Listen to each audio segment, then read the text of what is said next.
en honor al tiempo, vamos a seguir con la próxima sesión, donde van a participar como disertantes la doctora Sandra Perdomo, que es también de IA, que es de la Agencia Internacional de Investigación en Cáncer, de Lyon, Francia, y también la doctora Mariel Correa, que trabaja con la doctora Alejandra Picconi, que es del Instituto Malbrán.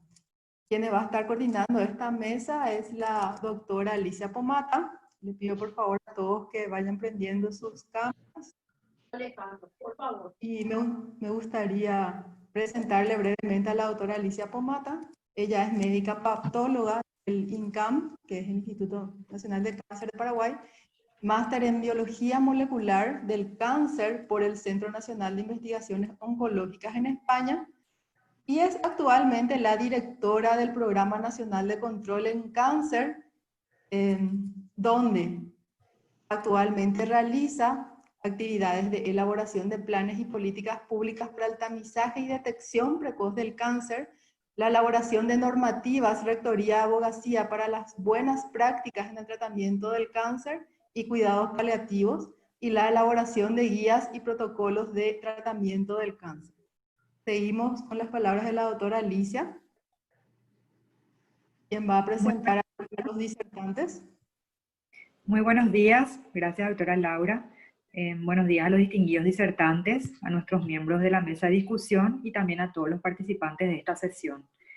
Me voy a encontrar moderando las presentaciones y también la sesión de discusión. Y vamos a tener dos presentaciones del área de virus oncogénicos. Al final de la sesión de disertaciones vamos a tener una mesa de discusión con expertos en el área a fin de propiciar un espacio para realizar preguntas a los disertantes y compartir su vasta experiencia en el tema. Les recordamos que si algún participante quiere realizar una pregunta, por favor escribir allí abajo, pueden ver en la ventana de preguntas y respuestas y no en el chat. Iniciaremos esta sesión con la doctora Sandra Paola Perdomo Velázquez. Ella es PhD, investigadora en la Agencia Internacional de Investigación en Cáncer del World Health Organization, IARC, en Lyon, Francia.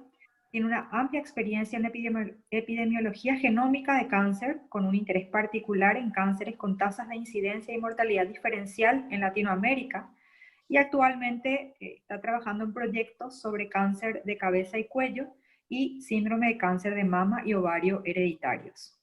El título de la presentación de la doctora Perdomo son sobre los biomarcadores en cáncer de cabeza y cuello asociados al VPH. Adelante, doctora Perdomo. Bueno, buenos días para ustedes. Muchísimas gracias a Laura y a los organizadores del workshop por invitarme a participar. Me hubiera gustado estar presencialmente en Asunción, yo creo que todos estamos de acuerdo con eso, pero igualmente me es muy grato participar, así sea virtualmente. En este momento estoy compartiendo mi pantalla, por favor me confirman que todo el mundo la ve. Se puede ver, doctora. Sí, perfecto, vale, muchas gracias. La charla del día de hoy pues va dirigida un poco a hablarles de los biomarcadores en cáncer de cabeza y cuello que están asociados a infección con virus de papiloma humano. Creo que en las sesiones anteriores ustedes se han enfocado mucho en cáncer de cérvix y por eso antes de iniciar el tema principal, que es el de los biomarcadores, me gustaría tratar de contextualizar un poco el cáncer de cabeza y cuello como enfermedad, porque no muchas personas están familiarizadas con el cáncer de cabeza y cuello. Este es un cáncer que ocupa en este momento el 7º lugar en casos de incidencia a nivel mundial, y muchos de estos casos se encuentran diagnosticados en países de nivel económico bajo intermedio, entre ellos Latinoamérica. Es una enfermedad que se considera heterogénea desde diferentes puntos de vista. Desde el punto de vista de la localización anatómica, cuando hablamos de cáncer de cabeza y cuello, estamos hablando de todos los cánceres que se van a diagnosticar tanto en la cavidad oral como en la faringe, en la laringe y en la orofaringe, lo cual supone que es o agrega una gran complejidad al estudio de esta enfermedad, porque estamos hablando de localizaciones anatómicas bastante diferentes y tiene una amplia heterogeneidad histopatológica. Pero también es una enfermedad heterogénea desde el punto de vista de los factores de riesgo asociados, porque vamos a tener los factores de riesgo que tienen mayor evidencia y que están asociados al desarrollo del cáncer de cabeza y cuello son el tabaco, el alcohol, el uso conjunto de estos dos factores de riesgo, que de hecho tiene un valor aditivo en el riesgo que confiere a desarrollar cánceres de cabeza y cuello. Y por supuesto, la infección con virus de papiloma humano, que es el tema principal de este workshop, que está directamente o que está asociado en mayor medida al desarrollo de cánceres de orofaringe.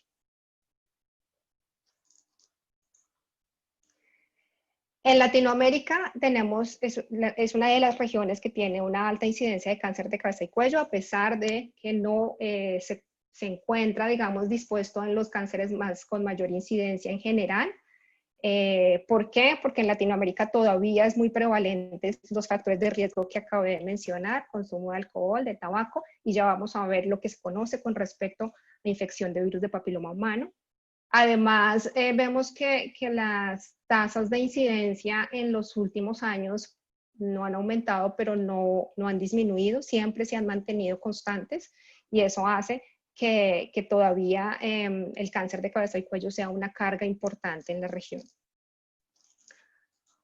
Cuando hablamos directamente de esos cánceres de cabeza y cuello que están asociados a VPH en Latinoamérica, pues si vemos en este mapa las tasas de incidencia estandarizadas por edad, vemos que las tasas de incidencia, y aquí solamente nos están mostrando en general todos los casos de cáncer de cabeza y cuello de todas las localizaciones, pues las tasas de incidencia en Latinoamérica son bastante bajas e intermedias con respecto a lo que se ve en Norteamérica y Europa, pero tengan en cuenta que aquí nos están mostrando todos los cánceres en general, y ya había mencionado que el VPH está más asociado al cáncer orofaríngeo, más pues lo que decía previamente, y es que en Latinoamérica todavía hay una gran prevalencia de los otros factores de riesgo, y muchos de los cánceres de cabeza y cuello están más asociados al consumo de tabaco y de alcohol. Sin embargo, cuando miramos un poco la literatura, y este es el estudio más amplio que se ha hecho con casi 4.000 muestras que se tomaron en diferentes regiones del mundo, en el cual se quiso evaluar o estimar las fracciones atribuibles por virus de papiloma humano en los diferentes sitios anatómicos en cáncer de cabeza y cuello, nos damos cuenta que estas fracciones atribuibles son mucho más altas, como lo esperado en cáncer de orofaringe, pero además siempre son fracciones atribuibles que son altas en Centro y Suramérica, en todos los subtipos anatómicos, comparado con lo que encontramos en las otras regiones, tanto en Europa como en África como en Asia. Estas fracciones atribuibles del VPH en cáncer, especialmente en cáncer orofaríngeo, si se dan cuenta, están determinadas por el uso de marcadores muy específicos que me van a determinar que el virus realmente no solamente está presente en ese cáncer, sino que realmente es el responsable de promover el proceso de carcinogénesis en ese cáncer. Y eso es muy importante, y tal vez es la base para el desarrollo del tema de hoy, que son biomarcadores. No es solamente importante determinar si existe la presencia de VPH, sino en cáncer, y específicamente en cáncer de cabeza y cuello, es muy importante determinar si el VPH es el que promueve el desarrollo y promueve el proceso carcinogénico en este tipo de tumores. ¿Por qué vemos esa diferencia de fracción atribuible entre los diferentes subsitios, y por qué la orofaringe es un sitio muy particular que alberga esa infección que llamamos transformante? Y esto es algo que se ha discutido mucho en los últimos años, y de ahí la importancia de poder diferenciar precisamente cuando tenemos una infección que es productiva y cuando es una infección que es transformadora o que realmente va a promover la transformación de las células normales en células tumorales. Lo que se conoce hasta el momento es que en los subsitios como cavidad oral y faringe existe infección de virus de papiloma humano, pero esa infección es más de tipo productivo, es decir, el virus infecta las células y promueve el ciclo normal del virus que conduce a que se produzcan más partículas virales. Mientras que en la orofaringe existen más infecciones transformadoras. De alguna manera la infección en orofaringe no tanto promueve la reproducción viral, sino que causa una transformación maligna en las células infectadas, ya sea por más permanencia o por otros factores asociados. Si lo pensamos desde el punto de vista objetivo, no debería haber una diferencia teniendo en cuenta cuál es la forma de exposición al virus. La infección por virus de papiloma humano a nivel de cavidad oral, faringe o laringe, sea a través de la práctica de sexo oral. Entonces, realmente desde el punto de vista de exposición, debería haber infección en todos los sitios, pero porque hay una diferencia con respecto al tipo de infección en subsitios como orofaringe o subsitios como cavidad oral. Es una pregunta que todavía no se ha resuelto completamente, pero hay alguna evidencia que sugiere, primero, que la orofaringe tiene un tejido muy particular y que eso hace que sea más susceptible a que esas infecciones por virus de papiloma humano sean transformantes. Tiene una mucosa de transición con un epitelio basal metaplásico que es, en cierta manera, es similar, se asemeja a lo que se encuentra en cuello uterino. Además tiene una membrana basal que es discontinua, si lo ven en la figura que les están mostrando, y el tener esa discontinuidad pues permite una mayor susceptibilidad para que el virus entre en esas regiones abiertas. Adicionalmente, la orofaringe está conformada por invaginaciones que se llaman criptas a nivel de la amígdala, que además pues se cree pueden funcionar como reservorios específicos para que permanezca el virus ahí y tenga una actividad más transformante. Y adicionalmente, pues el tejido a nivel de orofaringe es un tejido que está enriquecido por vigilancia inmunológica por muchos linfocitos y se cree que los tumores pueden utilizar esto para poder evadir la vigilancia inmunológica a través de muchos de los mecanismos de evasión como PDL1 y suprimir la respuesta de las células T al virus del VPH. Eso es lo que se conoce hasta el momento y que se cree que es la evidencia para poder sugerir que la orofaringe es un tejido mucho más susceptible a la infección transformante del virus de VPH.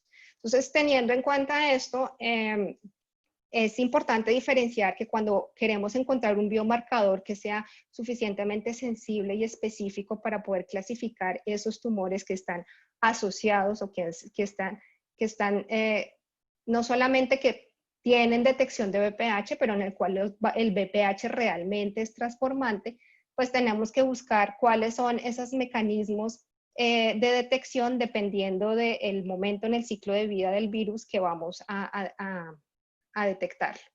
Entonces, en general, muchos de los estudios que se han hecho en cáncer de cabeza y cuello y específicamente en cáncer orofaringeo han detectado la infección viral y la mayoría de ellos lo han hecho a través de las técnicas de PCR, muy similar a como se hace en cervix, o han realizado técnicas, por ejemplo, de serología, la respuesta a la infección del VPH. Sin embargo, lo interesante es poder conocer cuáles son esos virus que son transformantes y que por lo tanto son transcripcionalmente activos. La clave es eso, el poder determinar cuándo el virus de VPH es transcripcionalmente activo dentro de la célula, porque ese es un indicador que muchos de esos genes que sabemos que actúan en el proceso y que tienen una implicación directa en el proceso de carcinogénesis son activos, están siendo expresados, generan proteínas que van a promover el proceso de carcinogénesis en los diferentes tumores. Entonces, las técnicas que me detectan cuando el virus está transcripcionalmente activo, como es cualquier técnica que detecta RNA viral, son las técnicas que son ideales para poder determinar realmente cuáles son estos cánceres asociados a VPH. Y adicionalmente están las técnicas que nos muestran cuáles son las respuestas celulares, una respuesta subrogada, digamos, que son los que llamamos biomarcadores subrogados, que es el caso de P16, que son proteínas que se elevan o que se sobreexpresan como consecuencia de la capacidad transformadora del virus del VPH, pero no es un biomarcador directo de la función transcripcional del virus. Entonces, lo que voy a hacer ahora es, digamos, hablar un poco de estos biomarcadores y poder contrastar realmente cuáles son las principales ventajas, las principales limitaciones y cómo se debe manejar esto desde el punto de vista clínico. Como lo dije previamente, la detección de la infección del virus de papiloma humano se hace comúnmente a través de las técnicas de PCR. Es una técnica que es muy sensible, bastante sensible, solo necesita pocas cantidades de copias virales para poder detectarse, lo cual pues en cierta manera puede ser bastante beneficioso, pero el problema es que no es específico. Como lo dije previamente, solamente estamos detectando si hubo infección o no, más no si la infección fue transformante. Entonces realmente no es específico. Es más o menos costo efectivo, dependiendo de si se puede aplicar en la clínica, de si los laboratorios tienen la capacidad de montar pruebas moleculares y si existen las instalaciones. Y muy importante, sobre todo evaluando VPH en cáncer de cabeza y cuello, que normalmente se hace con muestras de biopsia o con muestras de resecciones más de biopsia embebidas en parafina, es muy sensible a la contaminación cruzada. Entonces, en el caso particular de biopsias, a menos de que se tenga un protocolo muy específico de cómo se debe limpiar y hacer los cortes, pues es una técnica demasiado sensible a posibles contaminaciones. El marcador clínicamente usado en este momento es la sobreexpresión de la proteína P16. De hecho, en este momento es el marcador que se utiliza para clasificar los cánceres de orofaringe que sean P16 positivos. Esto es un cambio que hubo en la clasificación de los tumores de cáncer de cabeza y cuello en el 2017-2018 y que además tiene implicaciones en el estadiaje de estos tipos de tumores. Todo cáncer orofaríngeo debe tener determinación si es VPH positivo o negativo para poder tener una correcta clasificación histopatológica y el biomarcador con la suficiente evidencia clínica para realizar esta clasificación es la sobreexpresión de P16. Entonces, la sobreexpresión de P16, como lo había dicho previamente, es un método subrogado de poder determinar que el virus de VPH está expresando, es transcripcionalmente activo y está expresando los genes que promueven carcinogénesis, que sabemos que son E6 y E7. Pero además tiene la gran ventaja que es una técnica que es fácil de utilizar, que es fácil de implementar. En cualquier laboratorio existe capacidad para poder implementar una inmunohistoquímica. Es altamente sensible, pero ojo, solamente en orofaringe, o sea, clínicamente solo está recomendado hacerse en orofaringe y es donde está la evidencia de que realmente P16 es bastante sensible. Sin embargo, no es específico, o sea, realmente no es el biomarcador ideal, aunque es el que se utiliza y el que se recomienda clínicamente. ¿Por qué no es ideal?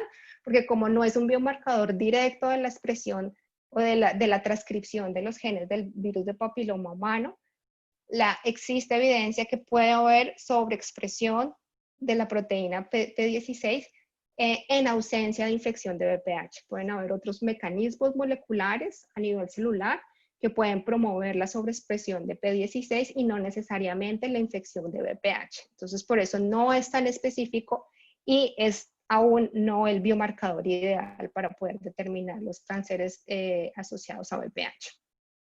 Sin embargo, su lectura, su clasificación, la forma de reportarlo es bastante sencilla. Solamente si hay una sobreexpresión de más del 70-75%, tanto en el núcleo como en el citoplasma de la célula, se considera P16 positivo. Si no, es negativo. Y cuando hay una duda, cuando hay una sobreexpresión parcial que se llama, o entre un 50%, se sugiere entonces que se haga una técnica adicional para determinar que realmente existe infección de VPH. Entonces, actualmente, estas son las recomendaciones del Colegio Americano de Patología. ¿A quién se le debe hacer estas pruebas de P16 o VPH en DNA? Solamente para los tumores de orofaringe. Entonces, es el test que se necesita para hacer una clasificación de los tumores de orofaringe. Igualmente, eso incluye aquellos ganglios linfáticos cervicales en los cuales hay primario desconocido, porque primero se tiene que descartar que ese primario sea un cáncer de orofaringio. Y si ese ganglio linfático de primario desconocido, como muchas veces ocurre en el diagnóstico de los cánceres orofaringios, en los cuales primero se detecta el ganglio linfático antes de encontrar el primario, pues si es P16 positivo, sugiere que el primario obviamente va a ser un cáncer de orofaringio y eso dirige obviamente el tratamiento diferencial de ese tipo de tumores. Esa es la otra gran, digamos, el gran argumento de por qué estos cánceres tienen que seguir esa clasificación o tienen que determinar si están asociados o no con VPH, porque esos tumores tienen, como creo que lo decían en la discusión anterior, tienen un mejor pronóstico y además su tratamiento es diferencial comparado con los que pueden ser negativos o que pueden tener peor pronóstico. En aquellos casos, como les digo, en los cuales el resultado de P16 es inequívoco o en los cuales no se está seguro si es positivo o no, se debe hacer una prueba complementaria que es, ya sea, se puede hacer detección de virus de VPH, en este caso sí puede ser PCR o cualquier otra técnica que me permita confirmar que sí hay infección por virus de papiloma humano. Sin embargo, hay cada vez más evidencia, como les digo, P16 es el biomarcador que se utiliza por excelencia en la clínica, tiene mucha evidencia de sensibilidad en tumores de orofaringio en la clínica, pero como les dije, no es el biomarcador ideal porque no tiene una especificidad alta. Entonces, los últimos estudios, y este es un estudio del grupo del ICO en Barcelona, ellos determinaron cómo combinando tanto sobreexpresión de P16 por inmunohistoquímica más detección de virus de papiloma humano por técnica de PCR, se obtenía una mayor especificidad, conservando la sensibilidad que se necesitaba para poder determinar que un tumor de orofaringio fuera asociado a VPH. Adicionalmente, vieron cómo el valor pronóstico de combinar esas dos pruebas era muchísimo mejor con respecto a el solo utilizar P16 o solo utilizar PCR para determinar infección de VPH. Si se dan cuenta aquí, muchos de los estudios que se muestran en clínica solo nos hablan de P16 positivo y negativo, y solamente con P16 es verdad que estos tumores de orofaringio tienen un mejor valor pronóstico, pero el valor agregado, digamos, de este estudio es que nos permite refinar un poco ese valor pronóstico de P16 en cuanto realmente estamos capturando los casos que son P16 positivos, pero que además confirmamos que son P16 positivos porque están asociados a infección por virus de papiloma humano. Si se dan cuenta, aquí encontramos unas 28 muestras que fueron P16 positivo, pero que fueron VPH negativo. Es decir, que aquí la sobreexpresión de P16, que es el problema de su especificidad, está asociada posiblemente a otros mecanismos moleculares. Y desde el punto de vista del valor pronóstico, este es un subgrupo que ya no se comportaría tan bien como si hubiera solamente utilizado P16 como biomarcador pronóstico. Entonces, la combinación de otros biomarcadores desde este punto de vista nos está mostrando que a nivel pronóstico puede ser que P16 tampoco es que sea el mejor biomarcador para poder seleccionar estos tumores asociados a VPH. Adicionalmente, pues hay más información a medida que tenemos más estudios relacionados con infección de virus de papiloma humano y los subtipos de virus de papiloma humano. El subtipo más común a nivel de cáncer de orofaringeo es el genotipo 16. Sin embargo, pues también se ha encontrado que tanto 18 como 33, más 33 que 18, son de los genotipos que se encuentran con mayor frecuencia, obviamente no tanto como 16.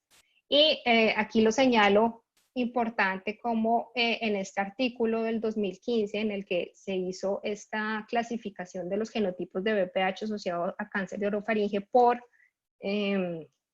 por localización geográfica, vemos que en los estudios en los cuales se utilizan otras poblaciones que no son ni de Norteamérica ni de Europa, y ahí pues obviamente estará metido Latinoamérica, más Asia, etcétera, etcétera, vemos que los otros, entre ellos 6, 16, 31, otros genotipos son más frecuentes que el 33 y 18 que están, sigue siendo 16 el más frecuente obviamente, pero el segundo más frecuente está dentro de ese grupo de otros que no corresponden ni a 33 y 18, que son el segundo y tercero en población norteamericana y en población europea. Entonces, realmente necesitamos explorar un poco más cuáles son esos otros genotipos que pueden ser más frecuentes en otras poblaciones. Y esto puede tener alguna implicación también pronóstica, porque si se dan cuenta en este otro estudio en el 2016, se dieron cuenta que el ser P16 positivo y tener VPH del genotipo 16 con respecto a los otros genotipos de alto riesgo, sí hace marca una diferencia a nivel pronóstico. Aquellos casos que son P16 positivos y que además tienen un genotipo 16, si se dan cuenta acá, tienen un mejor pronóstico comparado con aquellos que son, en los cuales se comprobó que hubo infección de otro genotipo diferente al 16, en los cuales el pronóstico o tienen una sobrevida un poco más intermedia con respecto a los VPH 16 positivos. Entonces, ¿será lo mismo con los otros genotipos? Es algo que tenemos que explorar.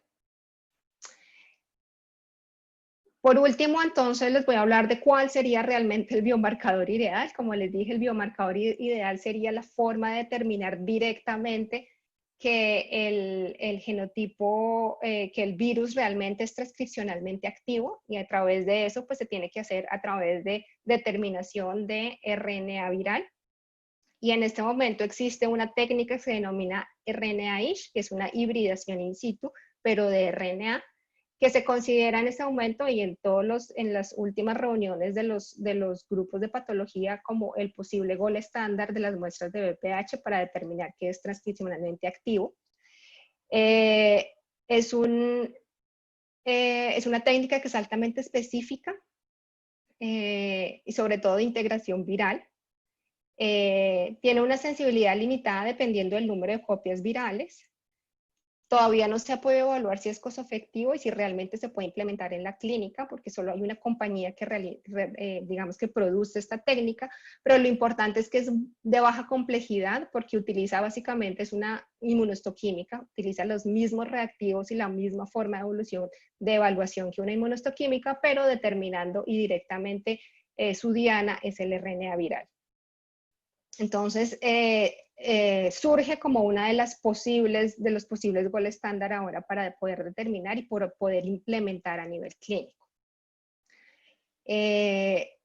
Como les digo, cuando se compara con las otras técnicas de detección de virus de papiloma humano, tanto de DNA como P16, el uso de este RNA-ish pues es el que tiene una mayor sensibilidad y una mayor especificidad, al igual de los valores predictivos positivos y negativos. Y lo más importante es la simplicidad de implementación a nivel clínico. Aquí voy a hacer un paréntesis para hacer una cuña, y es que dentro de uno de los proyectos en los cuales nosotros estamos involucrados desde el año pasado, el proyecto Headspace, que es un proyecto que está financiado por la Comunidad Europea a través del programa de Horizonte 2020, estamos precisamente evaluando cuáles son los métodos más útiles para evaluar cáncer orofaríngeo en el entorno clínico, y lo que vamos a hacer es evaluar esta técnica de RNA-ISH comparándola con las técnicas normales de inmunohistoquímica y de DNA más serología para poder hacer un estudio más translacional y poder determinar cuál sería realmente la mejor técnica para implementarlo a nivel clínico. Por último, voy a terminar solo mencionando con biomarcadores que han surgido en los últimos años como posibles biomarcadores importantes también a nivel pronóstico en cáncer orofaríngeo.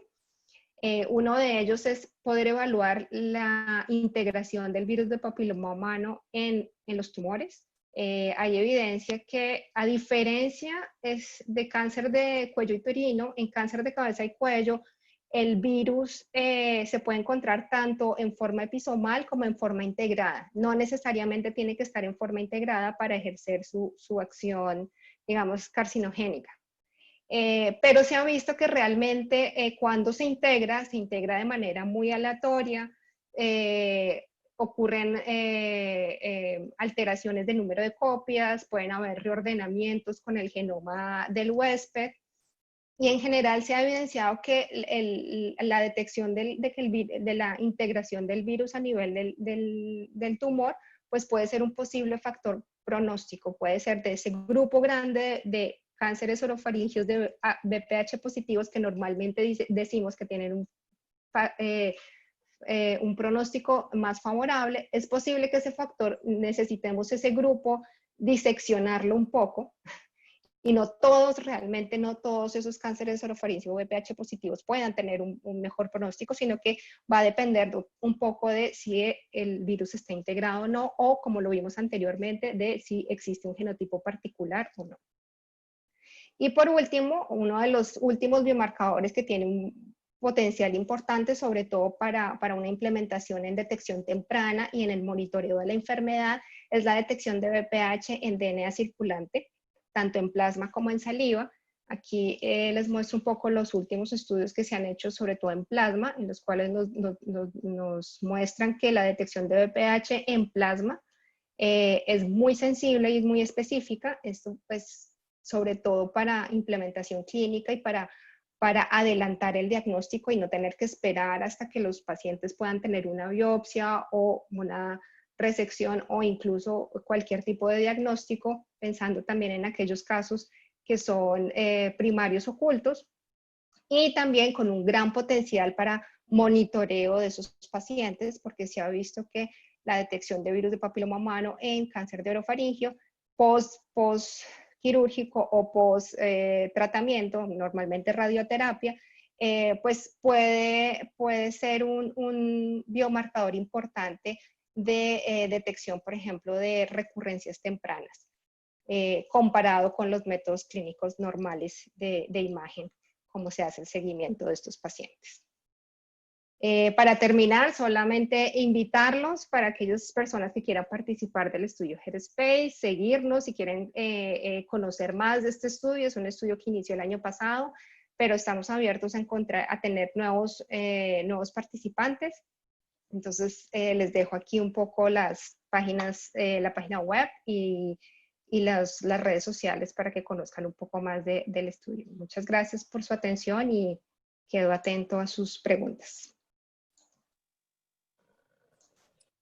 Muchas gracias, doctora Perdomo, por su excelente presentación. Como segundo disertante vamos a tener a la doctora Mariel Correa. Ella es PhD, bioquímica egresada de la Facultad de Ciencias Exactas y Naturales y Agrimensura de la Universidad Nacional del Nordeste en Argentina. Es magíster en microbiología molecular por el ANLIS y la Universidad Nacional de San Martín. Doctora en bioquímica por la Facultad de Farmacia y Bioquímica de la Universidad Nacional de Buenos Aires y se desempeña como investigadora del Servicio de Virus Oncogénicos del Instituto Malbrán. La doctora tiene una amplia experiencia en proyectos colaborativos internacionales relacionados al VPH, al tamizaje, al cáncer de cérvix, y el título de su presentación será Rol del virus papiloma humano en cáncer de cabeza y cuello, según la experiencia en Argentina. Adelante, doctora, muchas gracias. Hola, ¿qué tal? Buenos días. ¿Pueden ver la presentación? ¿La estoy compartiendo? Aún no, doctora. Ahí estoy compartiendo la pantalla, ¿no la pueden ver?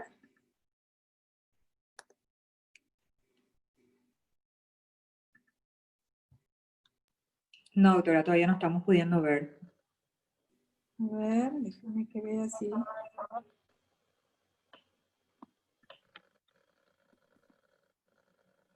Ahora sí, doctora. Voy a poner en formato presentación. ¿Ahí la pueden ver? Perfecto. ¿Sí? Sí, perfecto, doctora, se ve muy bien. Bueno, muchas gracias por la invitación. Buenos días a todos. Es un placer poder compartir con ustedes la experiencia del consorcio argentino, que es un poco lo que se va a tratar el tema de mi presentación de hoy. Y bueno, para comenzar, había pensado primeramente referirme a ciertos aspectos generales de la infección del virus y de los aspectos epidemiológicos de esta infección en cánceres de cabeza y cuello, que ya fue mencionado muy claramente por la doctora Perdomo, y después sí meterme un poco más detalladamente y contarles un poco por qué formamos el consorcio, cómo lo hicimos, y mostrarles los resultados que tenemos hasta el momento de las muestras analizadas. Entonces, un poco para introducir al virus, que también ya fue presentado por los doctores que presentaron las presentaciones anteriores. Los virus papiloma pertenecen a la familia Papillomaviridae y se caracterizan por su tropismo epitelial. Son virus muy sencillos y constan de un genoma ADN circular de aproximadamente 8.000 pares de bases, que se conoce como episoma. Como también saben, en el año 1995 la Agencia Internacional de Investigación sobre el Cáncer, que depende de la Organización Mundial de la Salud, estipuló que los HPV de alto riesgo son carcinogénicos en humanos, y eso fue muy importante porque le dio el rol del virus de agente etiológico del cáncer de cuello de útero. Entonces, a partir de ahí también comenzó el interés científico por ver qué pasa en otras localizaciones. Como ustedes saben ahora, actualmente se asocian a estos virus de alto riesgo a neoplasias extracervicales, como ser los cánceres anales, y en menor medida los cánceres de, por ejemplo, vagina, vulva, pene, y también cánceres en localizaciones extragenitales, como son los cánceres de cabeza y cuello, particularmente los orofaringeos. De hecho, en el año 2007 también la IARC estableció el rol oncogénico del HPV-16 en los cánceres orofaringeos, y un poco, entonces, a lo largo de esta presentación me voy a referir a las neoplasias en estas localizaciones. Como ya lo mencionó también la doctora Perdomo, estos cánceres son un grupo muy heterogéneo de neoplasias que comprometen todo el tracto aerodigestivo superior, y mayoritariamente son cánceres que comprometen las células escamosas, de ahí que en la bibliografía normalmente nos referimos a ellos como Head and Neck Squamous Cell Carcinoma. En cuanto a la incidencia a nivel global, se diagnostican alrededor de un poquito más de 600.000 nuevos casos al año, con una característica que es su alta tasa de mortalidad. En nuestro país se diagnostican alrededor de 3.200 nuevos casos al año, y también, como ustedes pueden ver en la pantalla, una alta tasa de mortalidad. La incidencia global de estos cánceres está disminuyendo, y eso probablemente se puede atribuir a las fuertes campañas contra el alcohol y el tabaco a nivel mundial, que son los dos principales factores de riesgo asociados a estas neoplasias. Pero sin embargo, lo que se observa es que hay una tendencia creciente en cuanto a la incidencia de los cánceres orofaringeos en particular, y esto probablemente esté relacionado con la infección por HPV. Entonces, ya la doctora Perdomo también mencionó toda la incidencia a nivel mundial, pero bueno, en nuestro país los datos disponibles actualmente están alineados con lo que hay en Sudamérica y en el mundo. Como ustedes pueden ver acá, hay una mayor incidencia en hombres con respecto a mujeres en cavidad oral, como lo muestra esta pantalla, con una alta tasa de mortalidad. Lo mismo ocurre en faringe, una mayor incidencia en hombres con respecto a mujeres, y también con una elevada tasa de mortalidad en ambos sexos. Actualmente el abordaje o el estudio de estas patologías se hace a través de consorcios internacionales que aseguren un número adecuado de muestras con un buen soporte estadístico. Y en esta pantalla vemos los resultados publicados recientemente por uno de los consorcios internacionales liderados por la IARC, donde vemos que las prevalencias de cánceres en estas localizaciones, orofaringe, cavidad oral y laringe, y el grado de asociación con HPV en estas localizaciones, por ejemplo, en Estados Unidos, en Europa, por ejemplo, y en Brasil. Los datos en nuestro país todavía son escasos, y eso en realidad fue un poquito lo que motivó la formación del consorcio argentino. Nuestro laboratorio ya hace unos años atrás inició un estudio en cavidad oral que aportó los primeros datos en cuanto a la prevalencia de HPV en esta localización anatómica. Como ustedes pueden ver, el HPV-16 fue el genotipo más prevalentemente encontrado, pero bueno, lamentablemente en ese momento no pudimos seguir esa línea de investigación, y ya entonces unos años posteriores, en el fines del año 2016, un poco también motivados no solo por la escasez de datos, sino también por el interés científico de la comunidad médica de nuestro país, y también a nivel internacional, nos decidimos continuar esta línea de trabajo, y entonces organizamos el consorcio argentino para el estudio del virus papiloma humano en lesiones premalignas de cavidad oral y malignas de cabeza y cuello.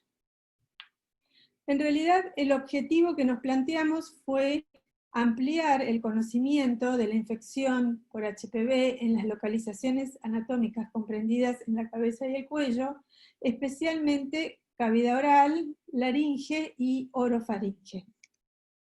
Y los objetivos particulares que nos planteamos fue detectar la presencia de HPV, establecer la distribución relativa de los genotipos identificados, detectar los RNA mensajeros correspondientes a las oncoproteínas virales E6 y E7 de los HPVs de alto riesgo oncogénico, investigar la sobreexpresión de la proteína P16, estimar el porcentaje de muestras positivas para HPV de alto riesgo y que a la vez fueran positivas para P16, o la detección de los RNA mensajeros virales, analizar la variabilidad genética de HPV-16, identificando y caracterizando las variables específicas asociadas a estos tumores, y correlacionar todos los hallazgos virológicos, patológicos y epidemiológicos, de manera de poder establecer la fracción de estas neoplasias atribuibles a el virus papiloma.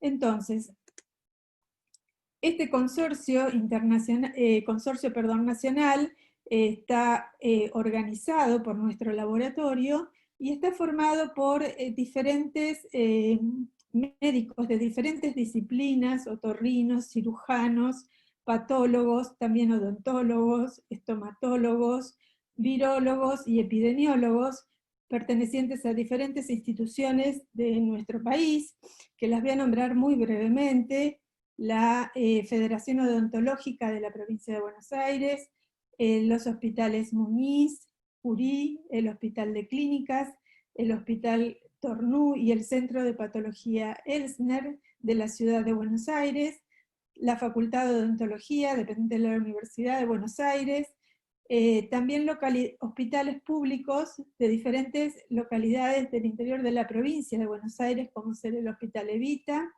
el Hospital Güemes en la localidad de Aedo, el Hospital Posadas en la localidad del Palomar, y también instituciones del interior de nuestro país, que son el Centro de Patología en la provincia de Entre Ríos, y la Facultad de Medicina de la Universidad Nacional del Nordeste, y el Hospital Vidal en la provincia de Corrientes.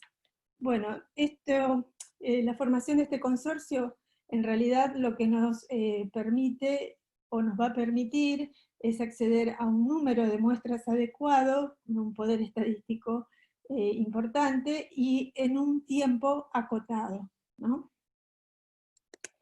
Bueno, entonces a partir de la consolidación de este consorcio, nosotros organizamos diferentes seminarios y reuniones. Una de ellas, por ejemplo, fue la realizada en el año 2017, que contamos con la presencia del doctor Ignacio Bravo, que es un prestigioso investigador de la Universidad de Montpellier en Francia, que comprometió su participación en este proyecto y también eso consolidó la iniciativa del mismo, ¿no? Y a partir de ahí también al año siguiente hicimos reuniones de trabajo en julio del año 2018 y en octubre del mismo año, donde se estableció un consenso de médicos patólogos, y a partir de allí hicimos reuniones locales en cada uno de los centros participantes, de manera de ver las problemáticas que se presentaban y tratar de solucionarlas. Y también presentamos resultados parciales, ¿no? Bueno, por supuesto que no estamos solos en esta investigación, también formamos parte como grupo colaborador del estudio internacional Headleys, que está liderado por la doctora Luisa Vila en San Pablo, Brasil, y eso en cierta forma va a permitir estudiar a nuestras muestras de manera un poco más exhaustiva y lo más importante dentro del contexto regional. Bueno, ¿qué nos planteamos hacer en este consorcio?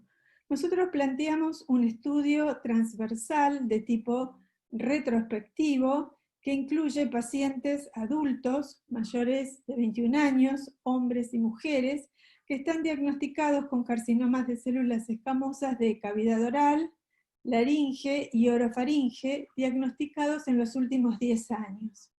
Estas muestras son provistas por los diferentes centros que forman parte de nuestro consorcio y son tacos de biopsias fijados y embebidos en parafinas que son seleccionados de los archivos de anatomía patológica de estos diferentes centros participantes. Junto con esos tacos también recolectamos datos mínimos que son el sexo, la edad al momento del diagnóstico, la localización anatómica y el tipo histológico del tumor. Son datos mínimos porque, como les mencioné anteriormente, este estudio es un estudio retrospectivo que involucra ir a buscar los tacos a los archivos de anatomía patológica, y realmente nos resulta muy difícil acceder a las historias clínicas de estos pacientes para tomar algún otro tipo de dato. Entonces, en esta pantalla pueden ver un diagrama de flujo de lo que nos planteamos hacer, en forma muy breve por supuesto. Hasta el momento tenemos 462 tacos recolectados que pertenecen a estas diferentes localizaciones anatómicas: cavidad oral 46,5%, laringe 38,1%, orofaringe 15,4%. Entonces a esos tacos, como también lo mencionó la doctora Perdomo, se le hace un procedimiento muy estricto de corte, porque como ustedes saben, estas muestras se van a usar para biología molecular, y entonces es muy importante tomar todas las precauciones para evitar algún tipo de contaminación, ¿no? Entonces se sigue un protocolo muy detallado y estandarizado de corte de estos tacos, luego se procede a la desparafinización, y posteriormente a la extracción y purificación del ADN. Entonces, posteriormente a esto, la detección y la genotipificación viral se llevan a cabo por una PCR, que es la BSGP 5+6+, que también se lo comentó la doctora Picconi, seguido de una hibridación reversa en línea, ¿no? Que nos va a permitir detectar 36 genotipos e identificar 36 genotipos de alto y bajo riesgo en forma de infecciones simples y mixtas. Entonces, si en esas muestras detectamos un HPV de alto riesgo, también vamos a investigar la presencia de otros biomarcadores, como son la presencia de los RNA mensajeros de las oncoproteínas virales de alto riesgo, 6 y 7, y también un biomarcador celular que es la sobreexpresión de P16. Por otro lado, también nos planteamos estudiar la variabilidad genética en caso de detectar HPV-16, y por otro lado, ya es un estudio más reciente, dado que nuestro instituto cuenta con una plataforma de genómica y bioinformática, planeamos en un futuro no muy lejano empezar a estudiar estas muestras en localizaciones extracervicales. Ya estamos estudiando muestras cervicales con esta metodología, entonces lo vamos a extrapolar a otras localizaciones. Bueno, y estos son los resultados. Por supuesto que estos son resultados parciales de las muestras que actualmente tenemos, o que ya tenemos procesadas en nuestro laboratorio. En esta tabla podemos ver cómo es la característica de nuestra población en cuanto a la edad y al sexo en las diferentes localizaciones anatómicas, o sea, cavidad oral, laringe y orofaringe. No observamos no observamos diferencias en cuanto a la incidencia de esta patología en las tres localizaciones, en los grupos etarios que ensayamos, pero sí observamos una mayor incidencia en el sexo masculino con respecto al sexo femenino en las tres localizaciones anatómicas estudiadas. Ahora bien, ¿cómo fue la frecuencia de HPV en nuestras muestras? Observamos una mayor frecuencia de HPV, como lo muestra la tabla, 41% en los cánceres orofaringios, con respecto a los cánceres de cavidad oral, que fueron un 16,5%, o de laringe, que fue de un 9,8%. ¿Cómo fue la distribución de genotipos que encontramos? Bueno, aquí en la pantalla pueden ver 3 gráficos de barras diferentes, cada uno corresponde a una de las localizaciones anatómicas estudiadas, cavidad oral, orofaringe y laringe. En el eje de las abscisas vemos los diferentes genotipos que encontramos, representados por un color diferente cada uno de ellos, y en las ordenadas el número de casos que encontramos. Como ustedes pueden ver, el HPV-16, que está representado por las barras azules, fue el genotipo que más detectamos en las 3 localizaciones anatómicas, y en cavidad oral vimos un espectro un poquito más amplio de genotipos detectados con respecto a las otras 2 localizaciones. ¿Cómo vemos nosotros los resultados en el laboratorio? Bueno, ese producto amplificado que proviene de la PCR genérica se siembra sobre una membrana de nylon a través de un mini blotter, de manera que queden perpendiculares a las líneas donde previamente se sembraron las oligosondas tipo específicas. Entonces, como ustedes pueden ver aquí, a la derecha de la pantalla, esta es una foto de la película de la membrana hibridada, y pueden ver que las muestras que están sembradas en estas líneas horizontales, entonces si en esa muestra hay un genotipo que nosotros investigamos, va a haber una complementariedad de bases y se va a evidenciar por un puntito oscuro en la membrana a la altura de donde están sembradas esas ondas tipo específicas. Por ejemplo, en la línea 6 vemos una infección múltiple con HPV 6, 16, 18, 51, 52, 59 y 66, mientras que en la línea 25 vemos una infección simple con HPV 42. Otro de los biomarcadores que le había mencionado que investigamos es la sobreexpresión de P16. Esto lo hacemos por inmunistoquímica en el Hospital Curie, que es una de las instituciones que forman parte de nuestro consorcio. Y en esta tabla podemos ver cómo fue la sobreexpresión de P16 en las muestras donde previamente detectamos genotipos de alto riesgo. Son resultados parciales, todavía no procesamos todas las muestras, pero sí podemos ver que en todas las neoplasias de cavidad oral ensayadas que detectamos HPVs de alto riesgo, vimos que se sobreexpresaba la proteína P16, en las neoplasias de laringe en 5 de 6, y en las de orofaringe en 8 de 9. Esto simplemente muestra cómo fueron esos resultados. Es una foto tomada en el laboratorio de nuestras muestras. Arriba la tinción de hematoxilina y abajo la expresión de P16.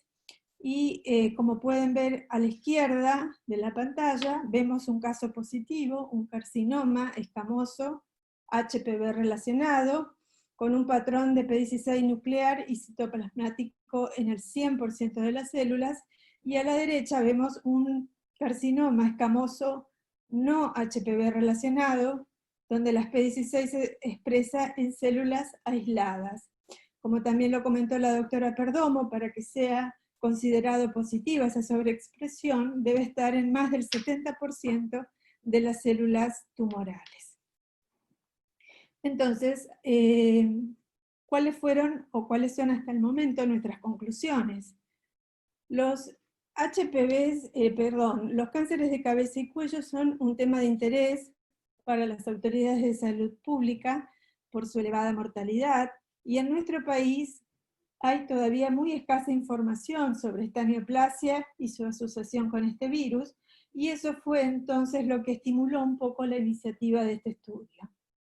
No se observaron diferencias en cuanto a la incidencia de la patología en los distintos grupos etarios, pero sí observamos una mayor incidencia en pacientes del sexo masculino con respecto al femenino, como se ha observado también globalmente. El HPV ha sido detectado en los carcinomas de células escamosas con diferencias según el sitio anatómico. Vimos un predominio en orofaringe, 41%, y eso también coincide con datos previos de otros estudios publicados. El HPV-16 concentra la mayor frecuencia en las 3 localizaciones, pero vimos un espectro un poquito más amplio en los cánceres de cavidad oral. La detección de muestras que fueron en las que se identificó un HPV de alto riesgo por PCR combinado con hibridación reversa, eso se correlacionó con la sobreexpresión de P16 por inmunohistoquímica. En 31 de las 33 muestras analizadas hasta el momento, eso representa un 93,9%, y esto un poco está en línea, perdón, no sé qué pasó. Eso está en línea con lo que se observó o lo que está estipulado también para otras patologías, que considerara esa sobreexpresión de P16 como un subrogante de la actividad viral en la célula. Entonces, para finalizar, consideramos que es importante proveer datos consistentes sobre la proporción de cánceres de células escamosas de cabeza y cuello, HPV positivos, porque eso nos va a ayudar a entender mejor el rol que tiene el virus en esta patología. Por otro lado, la confirmación del HPV en estos tipos de neoplasias, y en particular el HPV-16 en la orofaringe, también mostrará los beneficios que tendrían las vacunas profilácticas para prevenir este tipo de neoplasias. Bueno, y esta es una foto de nuestro laboratorio. Muchas gracias por su atención.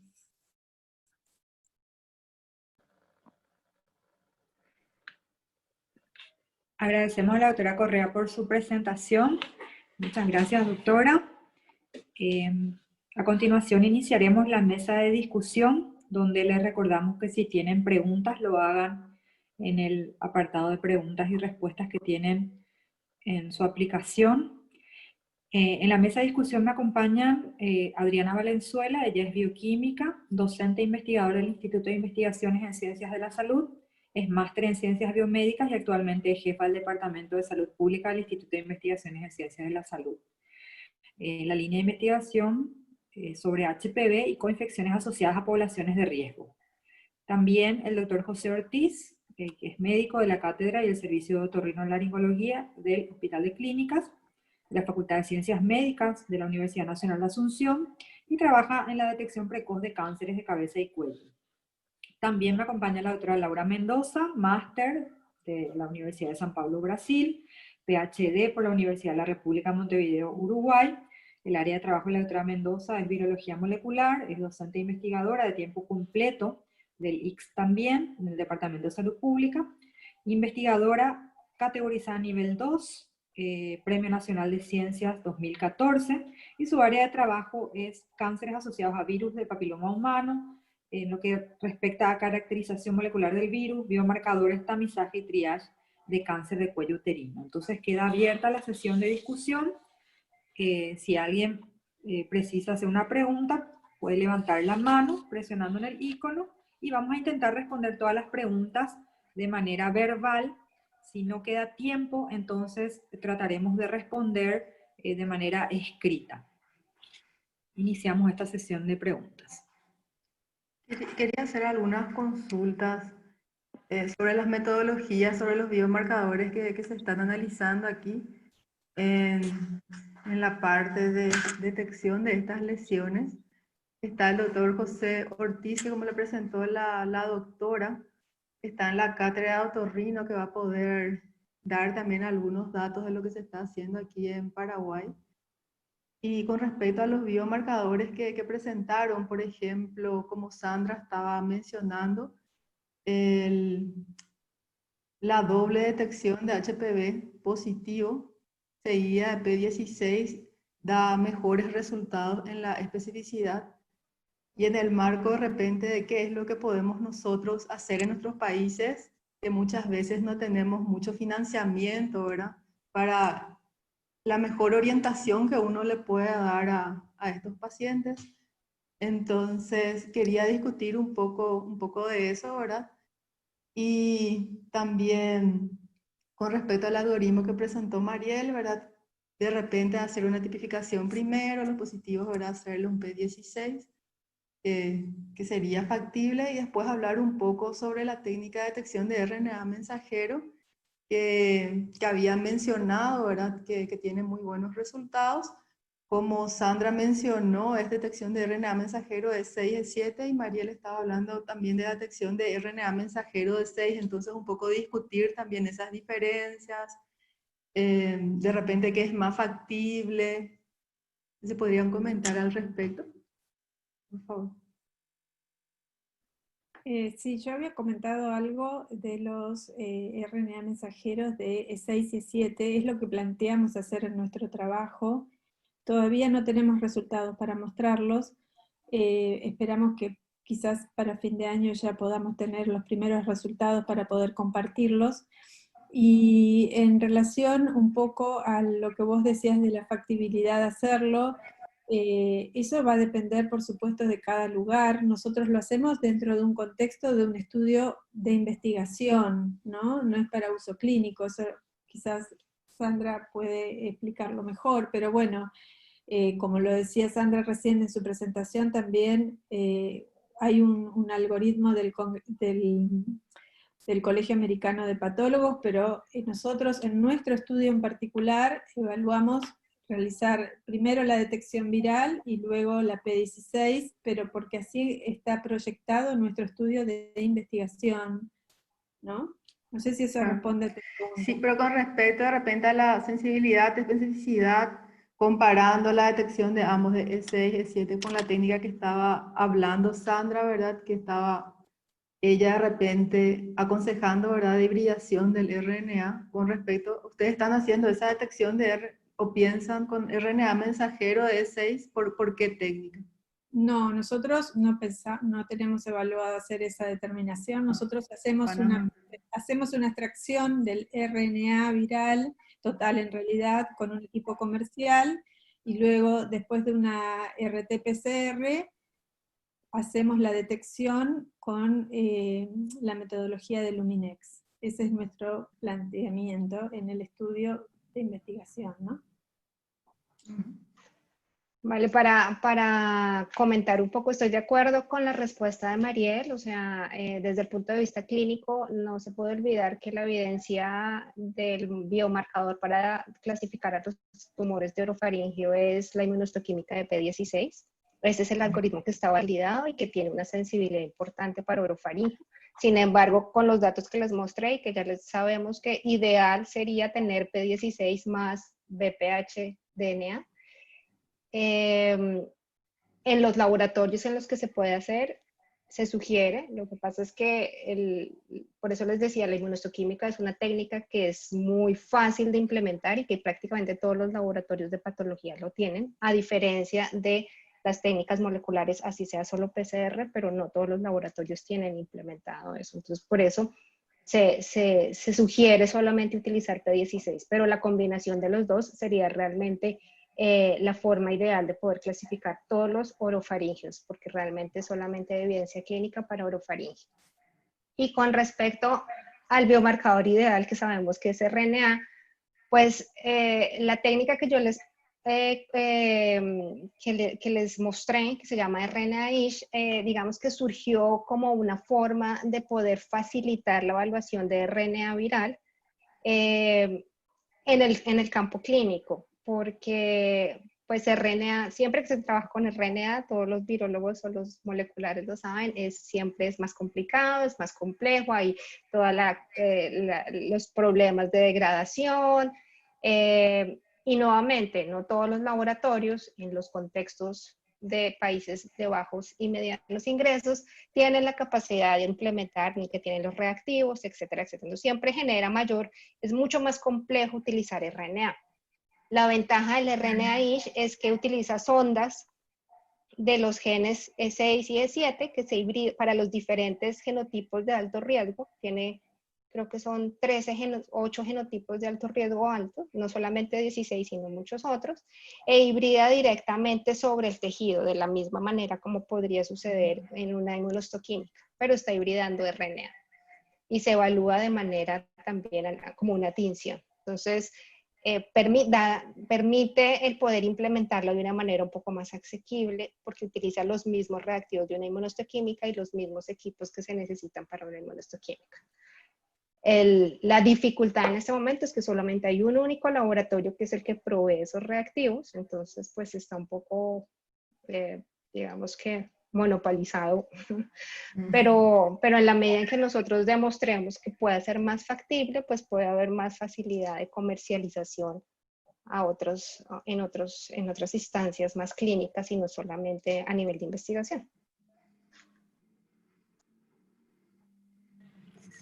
Gracias. Yo quería comentar la experiencia de Paraguay en el Instituto Nacional del Cáncer con la determinación de P16 por inmunohistoquímica en tumores de cabeza y cuello. El Instituto del Cáncer es dependiente del Ministerio de Salud y es el único centro, a pesar de que escucho que dicen en cualquier laboratorio tenemos inmunohistoquímica, esa no es una realidad para Paraguay lastimosamente, pero en lo que es nuestro sistema de salud pública, el único laboratorio que cuenta con inmunohistoquímica es el Instituto Nacional del Cáncer, felizmente, ¿verdad? Entonces hicimos un primer piloto de determinación de P16 por esa metodología y tuvimos una frecuencia de positividad relativamente baja en relación a la literatura internacional. Fueron pocos casos, es verdad. En ese momento los criterios de inclusión incluían otras localizaciones fuera de la orofaringe, ¿verdad? Todo lo que fuese la parte posterior en realidad, y no incluía tumores laterales del cuello o carcinomas de origen desconocido, pero tuvimos una frecuencia de positividad del 13,8%. Creemos que probablemente, esto fue ya en el 2017-2018, seguimos haciendo de manera protocolar ahora solamente a los tumores de orofaringe, más que nada para dar datos a los médicos tratantes sobre el pronóstico, ¿verdad? Que sabemos que los carcinomas asociados a P16, HPV positivos tienen mejor pronóstico que aquellos asociados a otros hábitos tóxicos como el tabaquismo u otros, ¿verdad? Nosotros todavía no hemos compilado todo, no hacemos una doble tipificación, ¿verdad? Como bien están diciendo, eso más bien un sentido de investigación más amplia, pero creemos que vamos a dar datos sólidos sobre nuestra frecuencia de positividad para el año que viene, con más de 100 a 120 casos. Así que me interesó mucho lo que presentó la doctora Perdomo del proyecto Headspace, ¿verdad? El consorcio, donde tal vez podríamos colaborar como Instituto Nacional del Cáncer aquí de Paraguay. Sí, claro, por supuesto. El consorcio Headspace es de estudios translacionales en Sudamérica y Europa. Cuenta ya con la participación de varios centros en Brasil, Uruguay, Argentina y Colombia. Y ya hemos estado en conversaciones previas con Laura para poder incluir Paraguay en nuestro proyecto. Entonces, por supuesto, bienvenidos. Todavía estamos recibiendo nuevos centros que quieran iniciar, por ejemplo, una recolección de datos prospectivos, pero ahí les dejé, digamos, que las páginas y los links para que puedan ingresar y que puedan recibir toda la información, y Laura tiene también mi correo electrónico para que me puedan contactar. Sí, estamos justamente en esas conversaciones, también habíamos comentado, ¿verdad?, con la doctora Alicia, también con otros centros para poder justamente fortalecer el tamaño de muestra y la participación. Pero lamentablemente también con esta situación nos atrasamos un poco, pero esperamos llevar adelante. Otra consulta también sobre el DNA libre en plasma que habías mencionado. ¿Podés hablar un poquitito si hay dificultades de detección, si cuál es la técnica que utilizan para hacer la detección? Sí, esto ha cobrado mucho interés en los últimos años, precisamente porque se ha visto que se puede detectar fácilmente en plasma, utilizando técnicas que son muy sensibles, pero obviamente, nuevamente, que no están disponibles en todos los laboratorios, que es PCR digital. Inicialmente, los primeros ensayos se hicieron por PCR en tiempo real, pero para hacer incluso más sensible la detección del VPH se utiliza ahora PCR digital. Esa es la técnica de los últimos estudios y realmente es muy sencilla, es muy simple, es muy específica, y se ha detectado sobre todo en estadios muy tempranos. Y en este momento nosotros estamos justamente haciendo una evaluación piloto porque nos interesa ver incluso si podemos detectar en pacientes asintomáticos. Entonces, es bastante interesante, pero nos limita un poco la accesibilidad a la técnica en muchos laboratorios. En nuestro instituto, en el Instituto de Investigaciones en Ciencias de la Salud, contamos con un PCR digital en el departamento de genética. Y sí, sería muy interesante también aquí ver el desarrollo de la técnica, y porque es poco invasivo, ¿verdad? O sea, sería un gran aporte también a nivel local, ¿verdad? O sea, muchas gracias. Yo también quería mencionarles, o quería invitarlos, porque bueno, todo este estudio que hace la doctora Perdomo tiene una importancia bárbara, por supuesto, pero bueno, nuestro estudio también es más retrospectivo, es una vista para atrás. Entonces quería invitarlos a todos los que pudieran participar, porque bueno, obviamente nuestro estudio lo íbamos a finalizar a fin de año, que ya planeábamos tener el N adecuado para cerrarlo, pero bueno, ante estas circunstancias del COVID, obviamente que lo vamos a retrasar un poco. Pensamos que en los primeros meses del año que viene sí ya estaríamos con las muestras adecuadas, pero bueno, todavía estamos abiertos a todos los que quieran participar. Vale, al respecto, Mariel, yo tengo una pregunta, y es que en el título de tu presentación hablabas de lesiones preneoplásicas igualmente, aunque pues, los resultados que presentaste eran de cáncer de cavidad oral y cabeza y cuello. ¿Ustedes también están evaluando lesiones preneoplásicas orales? En realidad, este estudio, planteamos dos estudios dentro de este estudio multicéntrico general. Uno es con lesiones o con muestras en fresco, ¿no? Donde ahí, claro, recibimos muestras principalmente de cavidad oral, muestras como esas queratosis que digamos, al odontólogo o al estomatólogo que tienen esa visión clínica muy directa, dicen, esta lesión me parece que puede ser, no le llama la atención. Entonces esas lesiones nosotros las consideramos como premalignas, ¿no? Que son esas queratosis, esas displasias que llaman la atención, pero no están incluidas en la presentación que yo les presenté hoy, porque esto es solamente muestras retrospectivas de tacos de biopsias de archivo.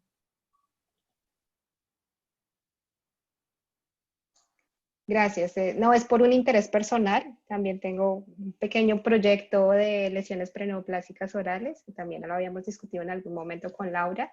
Y claro, me interesa, sobre todo si ustedes tienen el acceso a esas muestras que son, yo sé, difíciles y que no son fáciles de encontrar. Entonces, creo que haremos un seguimiento posterior de la posibilidad de trabajar con ellas.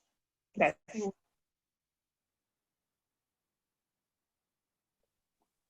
Y hacerle una consulta a la doctora. Seguir Adri y luego José también, que están levantando la mano para... ¿Me escuchan? Sí, se te escucha bien, Adri. Yo quería hacerle una Sí. pregunta a la doctora Sandra, más que nada apelando a su expertise en salud pública, y preguntarle su opinión sobre la posibilidad de establecer desde el sistema de salud pública políticas de seguimiento, por ejemplo, a poblaciones de riesgo. Uno de los principales problemas es muchas veces que las lesiones se detectan tarde, ¿verdad? Y si bien por ahí no es factible en una población general, pero sí en poblaciones de riesgo, que encima me remito como ejemplo a las trabajadoras sexuales, ¿verdad? Que si bien son mujeres, pero son toda una población donde en los estudios que nosotros tenemos hechos, más del 90% tiene historial de consumo de tabaco, de larga data, grandes cantidades, más obviamente las acciones inherentes a su trabajo, ¿verdad? Hacen que sea una población que por ahí esté mucho más expuesta, ¿verdad?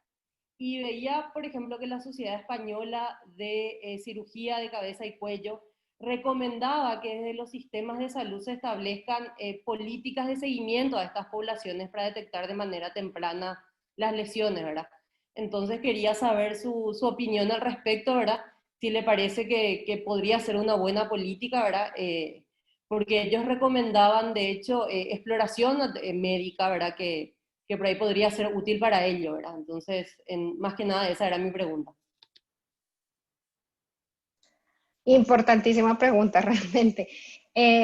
Para comenzar y no solamente hablar de las poblaciones de alto riesgo, creo que se necesita en general una política de una mayor campaña de divulgación, de que la gente conozca que existe el cáncer de cabeza y cuello, que existe además los factores de riesgo, y existan campañas que permiten hacer precisamente esos diagnósticos, esas campañas para hacer una valoración.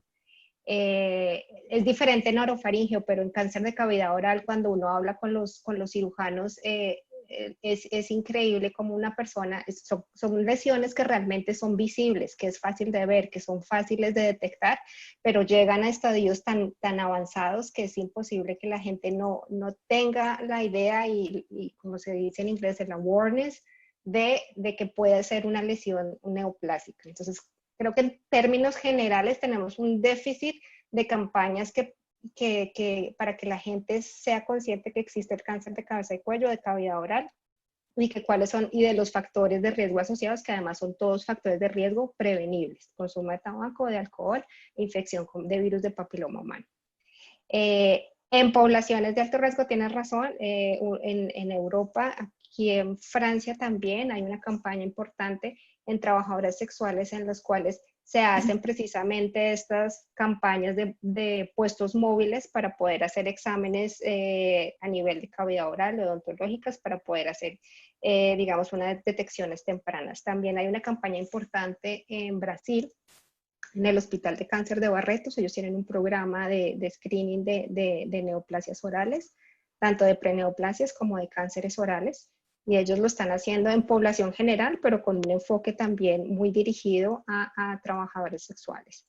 Creo que sí es importante, por eso mi mensaje sería que en general se debe utilizar esas políticas. Se pueden utilizar, por ejemplo, existe la política a nivel de la Organización Mundial de la Salud de las campañas de salud oral y está dentro de las recomendaciones de salud en general para todas las poblaciones. Hay un programa de salud oral y sobre eso se debe trabajar en las políticas de implementación de los sistemas de salud. Gracias.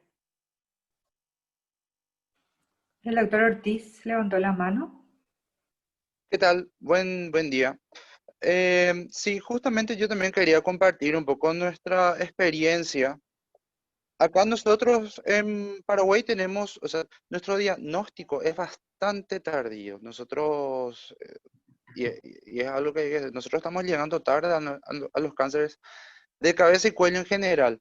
De acuerdo con lo que dijeron, sí, en orofaringe suelen ser cánceres bastante oligoasintomáticos, ¿verdad? No como en la cavidad oral, ¿verdad? En orofaringe el paciente no se da cuenta que tiene el cáncer hasta que tiene un estadio por lo menos T3, ¿verdad? En cavidad oral sí, ¿por qué? Porque la boca se ve, la lengua se ve, se va sintiendo. Entonces, y otro factor agregado es que nuestra gente aquí no conoce el cáncer de cabeza y cuello, ¿sí? Además, yo siempre, siempre decimos esto, se debe enfocar mucho en políticas tanto preventivas como políticas de educación sobre el cáncer de cabeza y cuello. Nosotros acá tenemos una población que realmente en laringe, en orofaringe, en cavidad oral, nos llegan con ulceraciones, con tumores ya indurados bastante grandes. Muchas veces consultan ya por adenopatías cervicales, ¿verdad? Ya de gran tamaño. Y eso, quería hacer una pregunta a las expositoras. Si están haciendo pesquisa de HPV en tumores distintos a los de orofaringe, como sea cavidad oral o laringe. O sea, vi que en Argentina están haciendo, y qué utilidad clínica están teniendo con eso, porque el pronóstico en realidad está bien determinado que en orofaringe es distinto el cáncer ligado al HPV. No sé, no tanto en cavidad oral y en laringe. Y quería saber un poco el aspecto clínico de eso, si me podrían responder.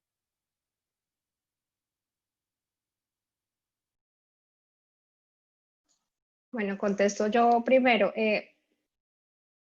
Pues primero quisiera hacer una referencia a lo que decía el doctor con respecto a las campañas educativas. Yo cada vez que hablo de cáncer de cabeza y cuello y hablo de los factores de riesgo, siempre que menciono infección por virus de papiloma humano, a la gente, sea cual sea mi audiencia, jóvenes, médicos, cualquiera, ya lo he probado, siempre les hago la pregunta de cómo se infecta la cavidad oral por virus de papiloma humano. La primera reacción es que la gente no cae en cuenta. O sea, realmente no existe conciencia que son por prácticas comunes sexuales de sexo oral. Cuando la gente, después de pasados 2 minutos, todos tienen siempre la misma reacción de, ah, sí. Pero no existe esa conciencia en todas las audiencias. Entonces yo creo que sí hay una falta de educación. Hay muchas campañas antitabaco, hay muchas campañas de reducir el consumo de alcohol, pero hay pocas campañas en las que se le diga, obviamente no se va a prohibir el sexo oral, pero sí que la gente por lo menos sepa que eso existe y que hay un riesgo asociado, sobre todo para personas que tienen múltiples parejas sexuales o personas alto riesgo como las trabajadoras sexuales.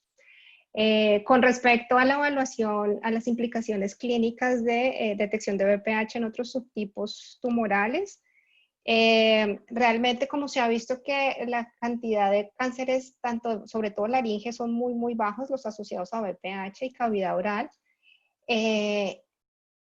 Realmente es una limitación también de muestra, porque tal vez no lo mencionó tampoco la doctora Mariel, pero ustedes lo saben, los cánceres orofaringeos que son BPH positivos, en general tienen mejor pronóstico, es verdad.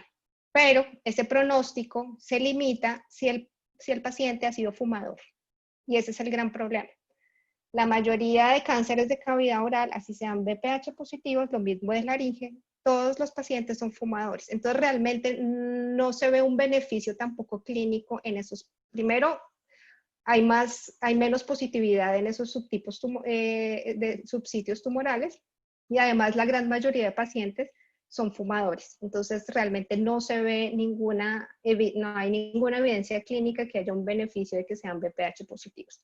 A diferencia de los orofaringeos, que aunque también hay fumadores, sí hay un grupo bastante más amplio de pacientes que no son fumadores, en los cuales sí se ve ese beneficio pronóstico del BPH.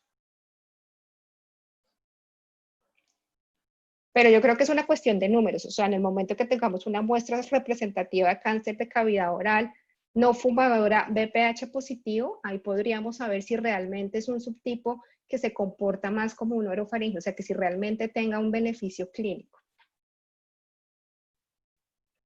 Sí, nosotros tampoco tenemos hasta el momento resultados para mostrar desde ese punto de vista, como le comenté recién a la doctora Perdomo, que estamos llevando a cabo un estudio con la Federación Odontológica de la provincia de Buenos Aires, sobre todo en lesiones premalignas y malignas de cavidad oral, y bueno, y ahí sí hay una concientización de parte de los estomatólogos, sobre todo por hacer una buena revisación de la boca, evaluar eso, evaluar el estado de salud de la boca, que quizás también tenga algo que ver, esos pacientes que tienen toda su dentadura o sus dientes en mal estado, en buen estado, toda esa iniciativa que está llevando a cabo la Federación Odontológica de la provincia de Buenos Aires, en realidad, también está en contexto con los futuros resultados que tengamos desde el punto de vista desde el laboratorio en este consorcio, pero todavía no tenemos resultados para mostrar.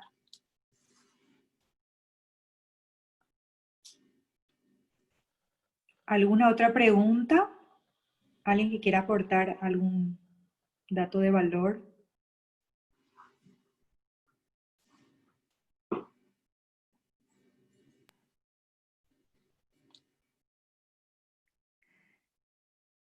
Creo que podemos ir cerrando entonces la sesión. Le agradecemos nuevamente también a los disertantes, a los que participaron en la mesa. Gracias la doctora también Alicia por moderar la mesa. Me pareció muy buenas las presentaciones y también las discusiones y la participación. Realmente estamos muy contentos de poder llevar a cabo este evento, y a pesar de la situación, y también poder estar contribuyendo. Vamos a quitar una foto, si todos pueden prender los que están presentes aquí su cámara. No sé si Armando, Pame, Ale también, el doctor Mario Martínez, Fátima. No sé si el doctor Herrero sigue también. Los que estén, ¿verdad? Vamos a quitarnos una foto para recuerdo de esta sesión.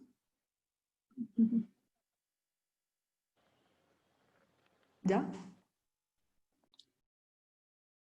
Ya está. Muchas gracias. No, gracias a ustedes. Esta tarde reiniciamos a las 16 horas paraguaya. Un beso, saludos. Muchas gracias. Hasta luego. Muy interesante. Muchas gracias.